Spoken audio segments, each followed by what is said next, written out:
Hello guys, welcome back to diamond learning. काफ़ी दिनों के बाद आज हम लोग 12th क्लास के लिए वीडियो लेकर आए हैं जो कि चैप्टर बायोडाइवर्सिटी एंड कंजर्वेशन से होगी। तो इस चैप्टर में सबसे पहले हमें बायोडाइवर्सिटी का मीनिंग समझना होगा। Bio means living and diversity means different. So biodiversity का मतलब है कि हमारी अर्थ के ऊपर कितने डिफरेंट टाइप के प्लांट्स और एनिमल्स प्रेजेंट होते हैं। तो मेनली जो ये बायोडाइवर्सिटी है ये 3 टाइप्स की होती है, जिसमें सबसे पहले आती है जेनेटिक डाइवर्सिटी। जेनेटिक डाइवर्सिटी जो कि जीन लेवल पर प्रेजेंट होती है। तो जैसे एग्जांपल के लिए जो एक मेडिसिनल प्लांट राफोलिया, उसकी जो हिमालयन रेंज में डिफरेंट वैरायटीज़ मिलती हैं और उनमें सभी में जो है इसके अंदर एक केमिकल मिलता है जो कि रेस्पिरिन होता है। उसकी कंसंट्रेशन जो है वो डिफरेंट मिलती है। राइस की एंड इसी तरीके से मैंगो की भी हमें बहुत सारी वैरायटीज़ मिलती हैं। तो ये सब जेनेटिक डाइवर्सिटी को रिप्रेजेंट करते हैं। दूसरी हमारी स्पीसीज डाइवर्सिटी होती है जो स्पीसीज लेवल पर होती है। जैसे ईस्टर्न घाट और वेस्टर्न घाट के बीच में जो स्पीसीज़ का डिफरेंस है वो बहुत ज़्यादा है।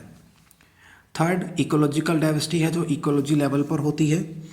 तो डिफरेंट एरिया जो है वो इकोलॉजी को रिप्रेजेंट करते हैं, डिफरेंट इकोसिस्टम्स। तो उनमें इसके अकॉर्डिंग जो है हमें स्पीसीज़ का नंबर अलग अलग देखने को मिल जाता है।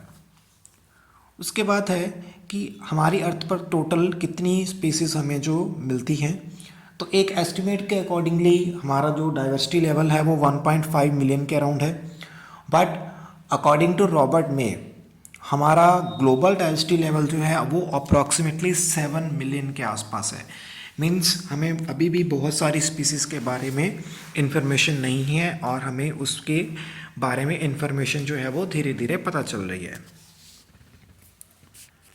और अगर हम अलग अलग एनिमल्स की बात करते हैं तो हमारी अर्थ के ऊपर प्लांट्स और एनिमल में से लगभग 70% हमें एनिमल स्पीसीज़ मिलती हैं और उसमें भी लगभग 70% हमें इंसेक्ट्स की स्पीसीज़ मिलती हैं एनिमल की कैटेगरी में। और प्लांट और एनिमल में से देखें तो लगभग 22% ही हमें प्लांट मिलते हैं।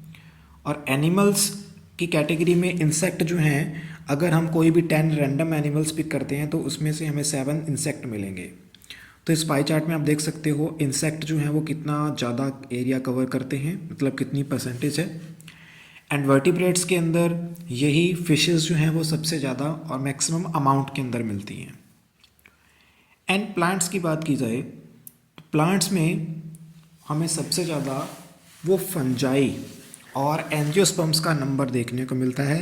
एंड बाकी other mosses, ferns, algae, lichen ये बहुत ही कम अमाउंट के अंदर प्रेजेंट होते हैं अर्थ के ऊपर।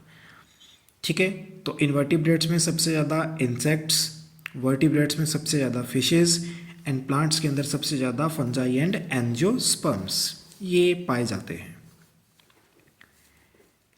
उसके बाद हम लोग देखते हैं कि हम पूरे वर्ल्ड में जितनी भी कंट्रीज़ हैं उसका सिर्फ 2.4% एरिया कवर करते हैं। बट स्टिल हमारी जो बायोडाइवर्सिटी है, जो ग्लोबल स्पीसीज डाइवर्सिटी है, वो 8.1% है, जो कि काफ़ी इम्प्रेसिव है। इसी वजह से जो टोटल पूरी दुनिया की कंट्रीज़ में से 12 ऐसी कंट्रीज़ हैं जिनको मेगा डाइवर्सिटी कंट्रीज़ बोला जाता है, मतलब जहाँ पर सबसे ज़्यादा प्लांट और एनिमल स्पीसीज पाई जाती हैं। उनमें से हमारा इंडिया भी एक वन ऑफ द कंट्री है। ठीक है, तो इसका मतलब इंडिया में बहुत ज़्यादा डाइवर्सिटी रिच है। उसके बाद पैटर्न्स ऑफ बायोडाइवर्सिटी हैं, मींस बायोडाइवर्सिटी कैसे चेंज होती है। सबसे पहले लैटिट्यूड के अकॉर्डिंग देखते हैं। सपोज़ ये अर्थ है, ये इक्वेटर की लाइन होती है, हमें पता है, और ऊपर की साइड अगर हम चलते हैं तो पोल्स मिलते हैं। अगर हम इक्वेटर से पोल की तरफ जाते हैं तो जो स्पीसीज डाइवर्सिटी है वो डिक्रीज़ होती है, क्योंकि पोलर रीजन पर आइस होती है। तो वहाँ का क्लाइमेट, वहाँ की इकोलॉजी जो है वो हर एक स्पीसीज़ को जो है ग्रोथ करने के लिए, रहने के लिए सूटेबल नहीं होती है। तो इसीलिए वहाँ पर हमें स्पीसीज़ का नंबर कम मिलता है। फॉर एग्ज़ाम्पल कोलंबिया जो सिटी है, जो कंट्री है, वो इक्वेटर के पास लोकेटेड है, तो इसलिए वहाँ पर हमें बर्ड्स की, एनिमल्स की बहुत ज़्यादा वास्ट वैरायटी मिलती है। लेकिन अमेरिका जो है वो आइस वाले रीजन में, ग्रीनलैंड एरिया मिलता है, तो वहाँ पर स्पीसीज़ का जो है नंबर बहुत कम है। सिमिलरली अमेजोन फॉरेस्ट में भी हमें स्पीसीज़ का नंबर बहुत ज़्यादा मिलता है as compare to any other forest, because Amazon forest is also present at और अराउंड द इक्वेटर लाइन।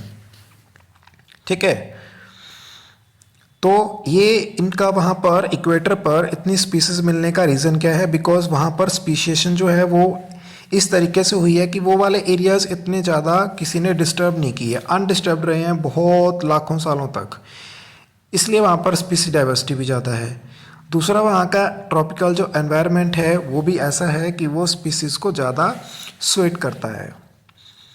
ठीक है, और थर्ड रीज़न है कि वहाँ पर सोलर लाइट जो है, सोलर एनर्जी वो ज़्यादा टाइम के लिए साल में अवेलेबल रहती है, इसीलिए वहाँ पर प्लांट्स की ग्रोथ ज़्यादा मिलती है, और जहाँ पर प्लांट्स होंगे वहीं पर ही एनिमल्स भी मिलेंगे। तो आज की वीडियो में हम इतना ही डिस्कस करेंगे। अगली वीडियो के अंदर हम स्पीसीज़ एरिया रिलेशनशिप जो है उसके बारे में डिस्कस करेंगे। तो थैंक यू, और अगर वीडियो पसंद आए तो प्लीज़ लाइक सब्सक्राइब ज़रूर कर दें।